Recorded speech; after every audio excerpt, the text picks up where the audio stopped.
முன்னோர்கள் ஆராய்ச்சி செய்து இந்த உலகத்துல இந்த பிரபஞ்சத்திலிருந்து எடுத்த கர்மவினை தீர்க்கக்கூடிய மூல மந்திரம். நீங்க கோவில்ல போய் விளக்கேத்துறதா இருந்தா இந்த மந்திரத்தை ஒரு முறை சொல்லுங்க. முற்பிறவியில செய்த பாவங்கள் எப்பிறவிக்கும் தொடராமல் இருக்க இப்பிறவியிலேயே என் தந்தை வழியில் வந்த கர்மாவினை, என் தாய் வழியில் வந்த கர்மாவினைகள், என் தாயுடைய கர்ப்பத்திலிருந்து நான் இந்த பூமிக்கு கொண்டு வந்த கர்மாவினைகளும் இன்றோடு நிவர்த்தியாகட்டுன்னு 5 தீபம் விளக்கேத்தி சாமிக்கு தேங்காய் வளம் பூ மாலை கல்கண்டு வாங்கி அர்ச்சனை பண்ணி உங்க ஜாதகத்தை கொண்டு போய் சாமி பாதத்துல வச்சு இன்னையோட எனக்கு எல்லாம் நல்லது நடக்கும்னு மனசார கும்பிட்டு வாங்க. வாழ்க்கையில அசுர வளர்ச்சிக்கு வந்து. அனைவருக்கும் வணக்கம். பாரம்பரிய திருவள்ளுவர் குல வம்சம் பிரசன்ன ஜோதிடர் சுப மாரிமுத்து திருப்பூர்லேருந்து இந்த பதிவு உங்களுக்காக. அஸ்த நட்சத்திரம் இல்லைங்களாங்கம்மா, அதாவது அஸ்தம் அப்படிங்கிறது 12 நட்சத்திரம் முடிஞ்சு 13வது நட்சத்திரம் இல்லைங்களாங்கம்மா. இந்த 13வது நட்சத்திரம் வந்து அஸ்த நட்சத்திரம். இதில் பாருங்கள், அஸ்த நட்சத்திரத்தில் ஒருவர் பிறந்தா அவர் கையில் மருந்து வாங்கி சாப்பிட்டீங்கன்னா தீராத நோய் தீருமா. என்னங்கம்மா, அஸ்த நட்சத்திரம் கன்னிராசியில் தான் அவங்க பிறந்திருப்பார். இந்த கன்னிராசி யாருன்னு கேட்டிங்கன்னா மேசத்துலேருந்து என்னன்னீங்கன்னா 6வது ராசியாக வரும். மேசம், ரிஷபம், மிதுனம், கடகம், சிம்மம், கன்னி. கரெக்டுங்களாம்மா? 6வது ராசி. 6ஆம் இடம் என்பது நோய்க்குண்டான ராசி. அந்த நோய்க்குள்ளே தான் அந்த அஸ்த நட்சத்திரம் ஒளிஞ்சிருக்குதுங்க. அப்போ அந்த அஸ்த நட்சத்திரம் வந்து கை. அஸ்த நட்சத்திரம் வந்து இந்த கைங்க, இது வரைக்கும் இந்த கை அஸ்தம் வந்து. அதனால தான் அஸ்த நட்சத்திரக்காரர் கை கொடுக்குறதுக்கு யோசிப்பாங்க. அதை கொடுத்தா அவரோட பவர் போயிருமா. இது எப்படி பூர நட்சத்திரத்துக்கு சொன்னங்க, அது மாதிரி அஸ்தம் வந்து கை. இந்த கையை கொடுத்தா அவரோட நட்சத்திரத்தவே பிடிக்கிட்டு போன மாதிரி. அதனால் அஸ்தம் வந்து ஒரு சில பேர் கொடுக்க மாட்டாங்க. அஸ்தம்னா இந்த கை இதோட. அதனால் இந்த அஸ்தம் என்பது இந்த கை. அப்போ இந்த கையில் அந்த காலத்தில் மருந்து கசக்குவாங்க இல்லைங்க. இன்றைக்கி தானே நவீனம் வந்துருச்சுங்க. அந்த காலத்தில் வந்து ஒரு மருந்து எடுத்து தலை எடுத்து கசக்கி இந்த உள்ளங்கை தான் அஸ்தம். அதில் எடுத்து அந்த சாறு புழிஞ்சு அவங்க கொடுத்தா அந்த எந்த வைத்தியம் முதல் குணமாயிருமா. அப்போது கரெக்டாக பாருங்கள், அஸ்த நட்சத்திரக்காரர்கிட்ட மருந்து வாங்கி சாப்பிட்டாலோ அஸ்த நட்சத்திரக்காரர்கிட்ட நோய்க்கு தலைமுறிச்சு கொடுத்தாலோ அந்த நோய் பட்டு போயிடும். இந்த ரகசியம் இன்றைக்கி தெரிஞ்சிருச்சு பாருங்களேன். அஸ்தத்துக்கு வரும்போது அது தானாக வருது இல்லைங்களாம்மா. அஸ்தத்துக்கு வரும்போது அஸ்தம்னா உடுக்க, 2 பக்கம் அடி வாங்கிறது உடுக்க. அஸ்த நட்சத்திரக்காரர் கொஞ்சம் சிரமமானவர் தாங்க. ஆணாக இருந்தாலும் சரி பெண்ணாக இருந்தாலும் சரி 2 பக்கம் உடுக்க. இந்த பக்கம் அடிப்பாங்க, இங்கே உடஞ்சிருச்சுன்னா அந்த பக்கம் அடிப்பாங்க. இது 2 பக்கம் அடி வாங்கிட்டே வாழ்ந்துட்டுருக்கும். அதனால தான் நாம் அதுக்கு பதிலாக என்ன சொல்லுவேன்னா, ஒரு அம்மன் கோயிலில் ஒரு உடுக்க வாங்கி வேலில் கட்டி விட்டு வந்துருங்க. இந்த தெய்வமே அதை பார்த்துக்கிட்டு அப்படியெல்லாம் இந்த ஆதிகால பரிகாரத்தில் கொஞ்சம் சிம்பிளாக சொல்லுவோம். அப்போ இந்த அஸ்த நட்சத்திரக்காரருடைய குணாதிசை என்ன அப்படின்னு கேட்டிங்கன்னா, அஸ்த நட்சத்திரத்தில் சந்திர திசையில் தான் பிறப்பாங்க. அவங்களாட்ட ஒரு நல்ல ஒரு குடும்பம் நடத்துறதுக்கு யாராலையும் முடியாது. ஏன்னா அஸ்த நட்சத்திரம் வந்து கன்னிராசி, அஸ்தம் வந்து சந்திரனுடைய திசை. வீட்டுக்கு என்னெல்லாம் தேவையான பொருளோ அது ஒரு வருஷத்துக்கு ஆகிற அளவுக்கு சாப்பாட்டு பொருளை சேகரித்து வைப்பாங்க. இப்போ நீங்கள் பருப்பு வகை வேணும்னா நம்ம டெய்லியும் போய் ஒரு 100 கிராம் பருப்பு வாங்க, ஒரு 50 கிராம் பருப்பு வாங்கன்றத விட ஒரு 20 கிலோ பருப்பை வாங்கி மேலே டின்னில் வச்சுருவாங்க.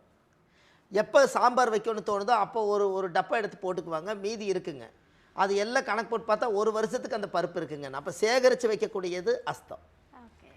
என்னங்க, சாப்பாடு உணவுப் பொருள்களை எல்லாம் பாதுகாப்பு பண்ணி வைக்கிறது. பாருங்கள், இந்த வீட்டுகளெல்லாம் போய் பார்த்தீங்கன்னா வாசலில் பருப்பு காய் போடுவாங்க, சுண்டல் காய் போடுவாங்க, ஏதாவது இந்த மாதிரி ஒரு கோதுமை காய் போடுவாங்க, இந்த செல்லெல்லாம் எடுத்து விடுவாங்க. இந்த பக்குவ நிலை எல்லாம் பண்ணுறதெல்லாம் பார்த்தீங்கன்னா அஸ்த நட்சத்திரக்காரர் இதெல்லாம் பண்ணுவாங்க.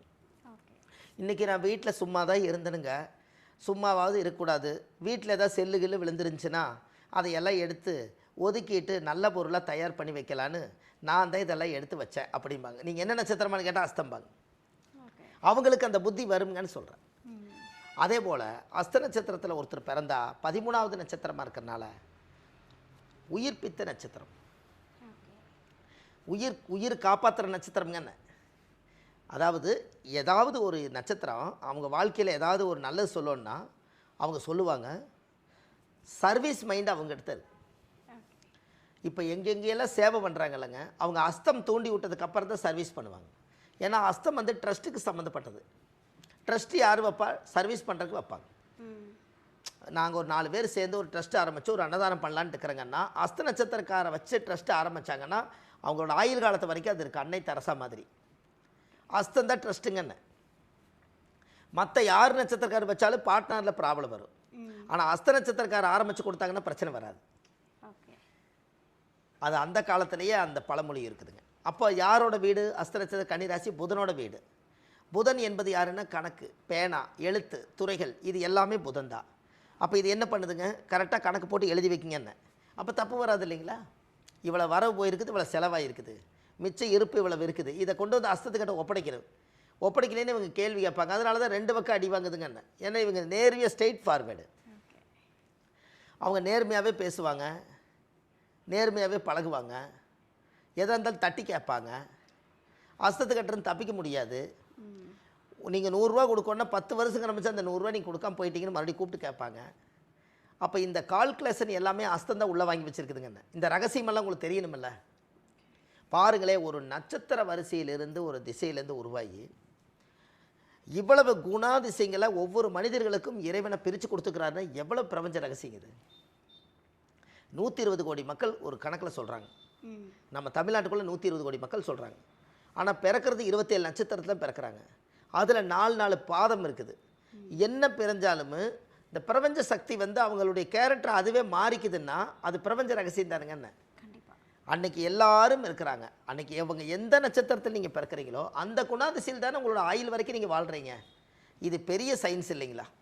என்னங்கம்மா, இது ஜோதிடம் வந்து நம்ம மனிதர்களுக்கு மட்டும் இல்லைங்க, ஒரு கடவுளுக்கே நம்ம பிரச்சனை பார்க்கலாங்கன்னு. ஒரு கோயிலில் போய் சாமிக்கு சக்தி இருக்கா இல்லையான்னு பிரச்சனை பார்க்க முடியும். சாமிக்கு ஏன் கூட்டம் வர மாட்டேங்குது? எல்லா கோயிலும் இப்போ மதுரை மீனாட்சி கோயிலும் கூட்டம் வருது, பக்கத்தில் இருக்கிற சாமி கோயிலும் கூட்டம் வரல. இதுவும் சாமி தான் அதுவும் சாமி தான், இதில் என்ன வித்தியாசம் இருக்குதுங்கன்னு. அப்போது ஒவ்வொரு நட்சத்திரங்களும் ஆதி காலத்தில் கோயில் கட்டும்போது சாமிக்கே சக்தி வர்றதுக்காக இந்த பிரபஞ்சம் கரெக்டாக நேர்கோட்டுக்கு வரட்டுன்னு சொல்லி பஞ்சபூத தத்துவத்தை வச்சு தான் கோயிலே கட்டிக்கிறாங்கன்னு.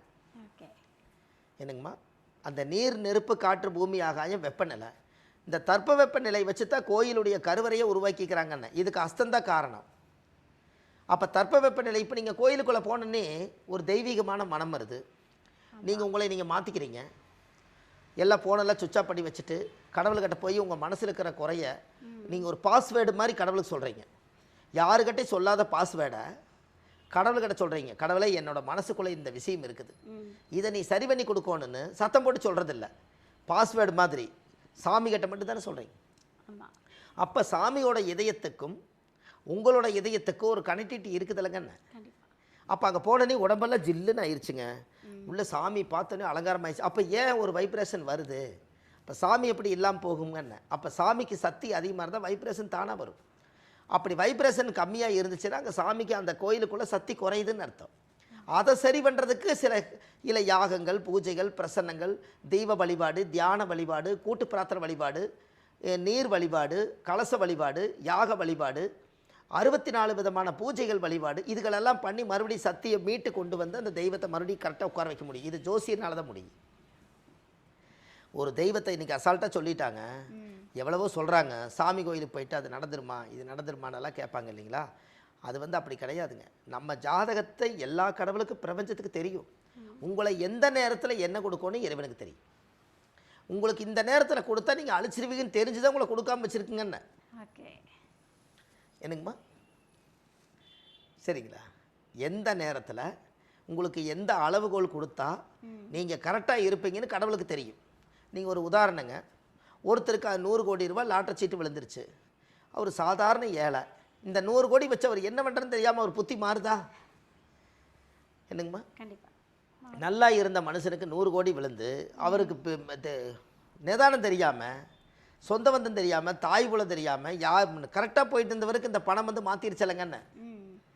அப்போ உங்களுக்கு வந்து அப்போ சாதாரண மனிதனையும் சரித்திரத்தை மாற்றுதலைங்கன்னு பணம்.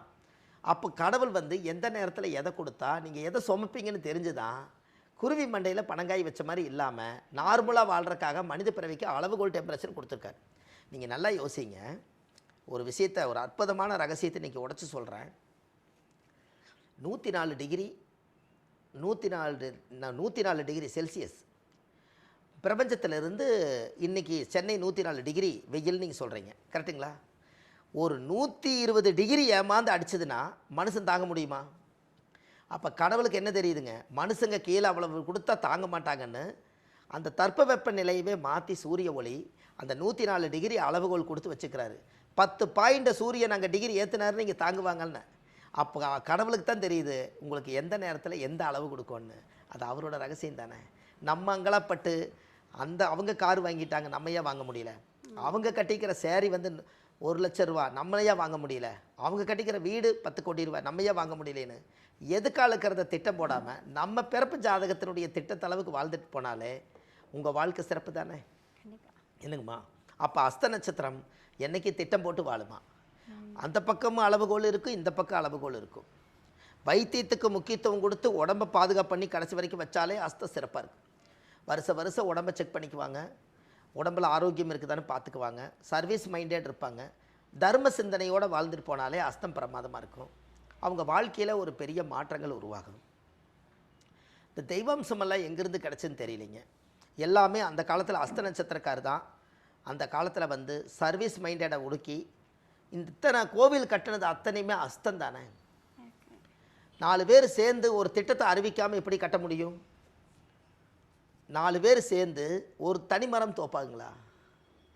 தனிமரம் தோப்பாகாது. உங்களுக்கு என்ன பலம் இருந்தாலும் உங்களுக்கு 4 பேர் இருந்தால் இவங்களை பிடிச்சி அவங்கள பிடிச்சி செயின் மாதிரி வளரலாம். தனிமரம் எப்படி தோப்பாகுது? ஒரே ஒரு மரம் தோப்புன்னு சொன்னால் எப்படி ஒத்துக்குவீங்க? என்னங்கம்மா? அப்போ ஒரு ஒரு ஒரு ஒரு ஒரு பெரிய தோட்டத்துக்குள்ளே ஒரு ஏக்கரா தோட்டத்தில் 1000 தென்னை தேங்காய் இருந்துச்சுன்னா, பார்க்குறக்கு தோப்பாக இருந்துச்சுன்னா, இதோட நிழல் அதில் இருக்குது, அதோட நிழல் இதில் இருக்குது, தனிமரம் தோப்பாகாது. எல்லா நிலம் சேர்ந்து அதுக்கு பேர் தோப்பு இல்லைங்களாம்மா.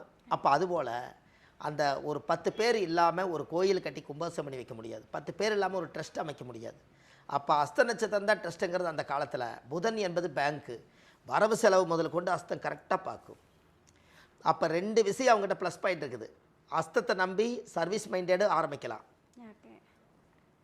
இன்னொன்று வைத்தியம் அவங்க கையில் மருந்து வாங்கி சாப்பிட்டா குணமாயிரும். இது தர்ம வழி. கணக்கு வழக்கு ஏதாவது கணக்கு பிள்ளையாக நம்ம வச்சு நம்ம தொழில் அனுபவத்தை தெரிஞ்சுக்கணுன்னா நம்ம ஆஃபீஸ்க்கு கணக்கு பிள்ளையாக இருக்கிறதுக்கு அஸ்தத்தை கொண்டு வைக்கலாம். கரெக்டுங்களாம்மா? இதெல்லாம் அந்த காலத்தில் ராஜாக்கள் மந்திரிகள் அரண்மனையிலையெல்லாம் எவ்வளவு மானியம் போகுது எவ்வளவு வருதுன்னு அந்த காலத்தில் கணக்கு பிள்ளை இருந்தாங்கன்னா அன்றைக்கி ராஜாவே ஜோதிடம் பார்த்து அஸ்த நட்சத்திரத்தை வச்சுக்கிறாரே. இல்லாமல் எப்படி இந்த ஜோதிடம் வளர்ந்துருக்குங்க? நமக்கு மேலே ஜமீன்தார் வாழ்ந்திருக்காங்க, நமக்கு மேலே ராஜா வாழ்ந்திருக்காங்க, ராஜாவுக்கு முன்னாடி மன்னர்கள் வாழ்ந்திருக்காங்க. இவங்கெல்லாம் சாஸ்திரத்தை கையில் எடுக்காமல் எப்படி இவங்க வாழ்ந்திருக்க முடியும்? எல்லாரும் எத்தனையோ பாவங்கள் பண்ணியிருந்தாலும் அந்த ஜோதிடர் சொல்லுவாருங்களா, எத்தனை பாவங்கள் பண்ணியிருந்தாலும் நீங்கள் வந்து ஒரு கோயிலை கட்டி கும்பாபிஷேகம் பண்ணி வச்சுட்டு போங்க, அடுத்த தலைமுறை வந்து கும்பிட்ட உங்கள் கர்மா தீருமனு.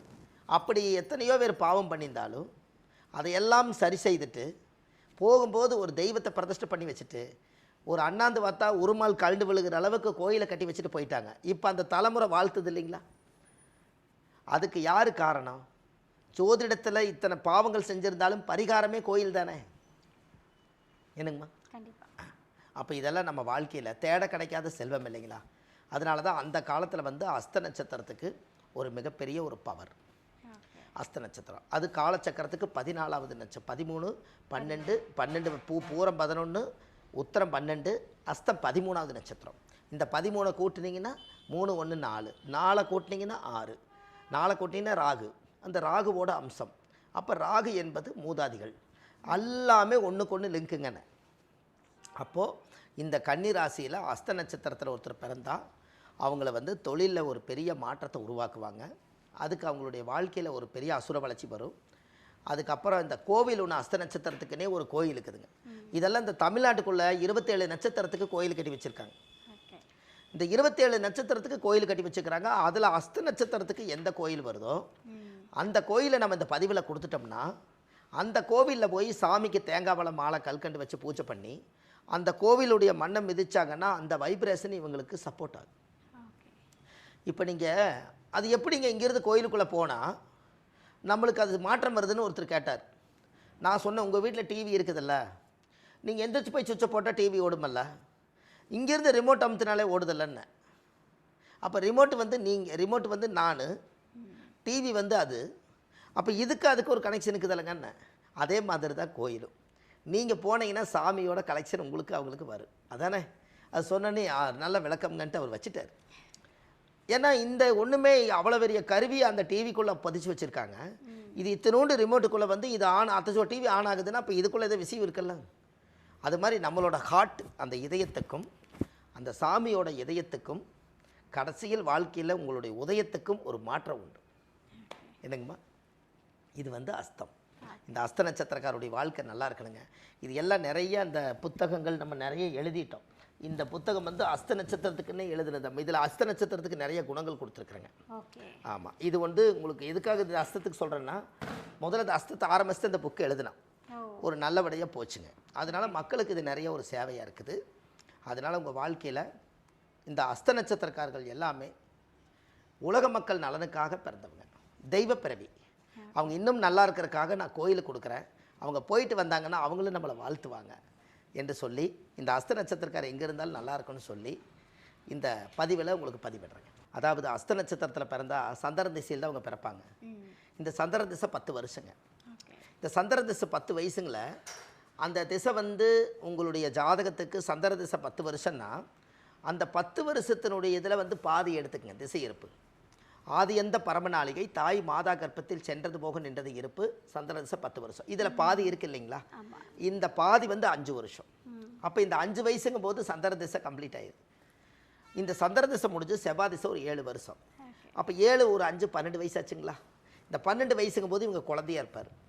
செவ்வாய் திசை அதுக்கடுத்து சந்திர செவ்வாய்க்கு அப்புறம் ராகு திசை 18 வருஷங்க. இந்த ராகு திசை 12க்கு அப்புறம் 18 வருஷம் 30 வருஷங்க. அப்போ கரெக்டாக பாருங்கள், ராகு திசையிலையும் குரு திசை 16 வருஷம் 46 வயசுக்குள்ள இந்த கல்யாண யோகம் குரு திசையிலையும் சனி திசையில் தான் வரும்.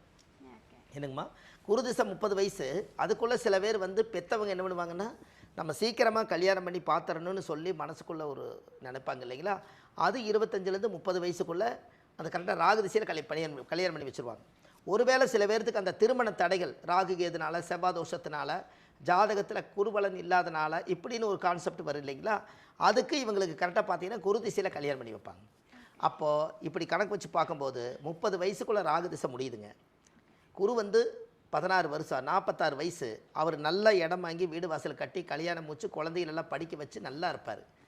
அதுக்கப்புறம் குரு திசை முடிஞ்சு சனி ஒரு 19 வருஷங்க. இங்கே 46 வயசு முடிஞ்சிருச்சுங்களா, அங்கே 19 வருஷம். கிட்டத்தட்ட பார்த்தீங்கன்னா 55 65 வயசு வரைக்கும் அது ஓடிடுச்சு. அப்போ 65ங்கும் போது இப்போ ராகு குரு சனி அப்போ என்ன ஆயிடுச்சுங்க, ராகு 30 குரு ஒரு 16 சனி ஒரு 19. கரெக்டாக பாருங்கள், சனி திசையில் அவர் ரிட்டையர்ட் ஆயிடுவார். சனி திசையில் அவர் ரிட்டையர்ட் ஆயிடுவார். இந்த சனி திசைக்கு அப்புறம் அவருடைய வாழ்க்கையில் பார்த்தீங்கன்னா ஒரு மிகப்பெரிய மாற்றமே. அவங்களுக்கு சனி திசையோடு அவங்களுக்கு பிள்ளைகளுக்கெல்லாம் பெற்று கல்யாணமெல்லாம் பண்ணி வச்சு அவங்க வாழ்க்கையில் எல்லா கடமையும் முடித்து இந்த அஸ்த நட்சத்திரக்காரர் நிம்மதியாக உட்காரும்போது அவருக்கு சனி திசையில் எல்லா கடமையும் முடிஞ்சுதுங்க. அப்போ சந்திர திசை முடிஞ்சு செவ்வாய் திசை முடிஞ்சு ராகு திசை முடிஞ்சு குரு திசை முடிஞ்சு சனி திசை 5 திசை அவர் கடந்தாலே அவருடைய கடமை முடிச்சதுங்க. ஓகே, அதான் சரிங்களாம்மா. ஓகே. இது வரைக்கும் வந்து கிட்டத்தட்ட வந்து 12 நட்சத்திரங்கள் பேசணும். சரி, எல்லா நட்சத்திரங்களுக்கும் திசை வந்து நிறைய விஷயங்கள் சொல்லிட்டே இருந்தீங்க. பட் நீங்கள் அஸ்தம் பேசும்போது மட்டும்தான் உங்களை மறந்தே வந்து அஸ்த நட்சத்திரங்களை வந்து உச்சத்தில் கொண்டு போய் வச்சு பேசுனீங்க. அவ்வளவு சிறப்புகள் வந்து இந்த அஸ்தம் கிட்ட இருக்கு அப்படின்றத வந்து இப்போ அஸ்தம் பார்க்குறவங்களே வந்து மக்களே இவ்வளோ திறமைகள் இருக்கா அப்படின்றத கண்டிப்பாக ரியலைஸ் பண்ணுவாங்க. உங்களோட வீடியோ வந்து நம்ம அஸ்த நட்சத்திரக்காரங்களுக்கு ரொம்ப பயனுள்ளதாக இருக்கும்னு நினைக்கிறேன். கண்டிப்பாக வந்து அடுத்தடுத்த நட்சத்திரங்கள் குறித்து மற்ற ஒரு வீடியோவில் பார்க்கலாம் சார். சரி, ரொம்ப நன்றிங்கம்மா, வணக்கங்க ஐயா. இப்போ அஸ்தம்க்கு நிறைய விஷயங்கள் நீங்கள் வந்து சூப்பரான பலன்கள் கொடுத்து. சரிங்கம்மா. அப்போ நீங்கள் போய் வழிபட வேண்டிய தெய்வம் எதுன்னு சொல்கிறேன்னு சொன்னீங்க. அவங்க எந்த கோவிலில் போய் வழிபட்டுட்டு வரணும்? கண்டிப்பாங்கம்மா. அதாவது அஸ்த நட்சத்திரத்தில் ஒரு அற்புதமான விஷயத்த சொன்னேன். அதாவது ஒரு மருந்து வாங்கி சாப்பிட்டா அவங்க குணமாகும் அப்படின்னு சொன்னேன். அப்பேற்பட்ட கடவுளுக்கே நிகரானது அஸ்த நட்சத்திர கோயிலே ஒன்று ரகசியமாக ஒன்று இருக்குதுங்க. முன்னோர்கள் கட்டி வச்சுக்கிறாங்க, நம்ம அங்கே போனால் தான் அந்த வேலை நடக்கும். அப்போது இந்த அஸ்த நட்சத்திரத்துக்குன்னு கோவில் எங்கே இருக்குது அப்படின்னு கேட்டிங்கன்னா, பொதுவாகவே ஜாதக ரீதியாக பார்க்கும்போது நம்மளுடைய வாழ்க்கையில் நம்ம தெரிஞ்சுக்க வேண்டியது, அதாவது கும்பகோணம் மாவட்டங்க. அதாவது கும்பகோணம் மாவட்டத்தில் தான் அந்த கோவில் இருக்குது. இந்த கும்பகோணத்திலிருந்து மயிலாடுதுறை எனக்குமா மயிலாடுதுறை கும்பகோணத்திலிருந்து மயிலாடுதுறை போகிற வழியில் கோமல்ங்கிற ஊரத்தில் கிருபா குபேரேஸ்வரர் எனக்குமா கிருபா குபேரேஸ்வரர். அதாவது நீங்கள் இன்னும் விளக்கமாக நீங்கள் அதை சர்ச் பண்ணிக்க பார்க்கணும் அப்படின்னா, அதாவது கும்பகோணம் பக்கத்தில் மயிலாடுதுறை பக்கத்தில் கோமல்ங்கிற ஊரில் கிருபா குபேரேஸ்வரர் கோயில் இருக்குது. இந்த கோயிலில் போய் சாமிக்கு தேங்காய் பழம் பூ மாலை கல்கண்டு வாங்கி அர்ச்சனை பண்ணி அந்த கோவிலில் போய் சாமி கும்பிட்டு வந்தால் உங்கள் ஜாதகத்தில் தாயுடைய கருவறையில் இருந்து தொப்புள் கொடி அறுக்கும் போது அஸ்த நட்சத்திர தோஷ நிவர்த்தியாகி உங்கள் வாழ்க்கை அசுர வளர்ச்சிக்கு வருங்க. கண்டிப்பாக இது செய்யுங்க, நல்லதே நடக்கும்.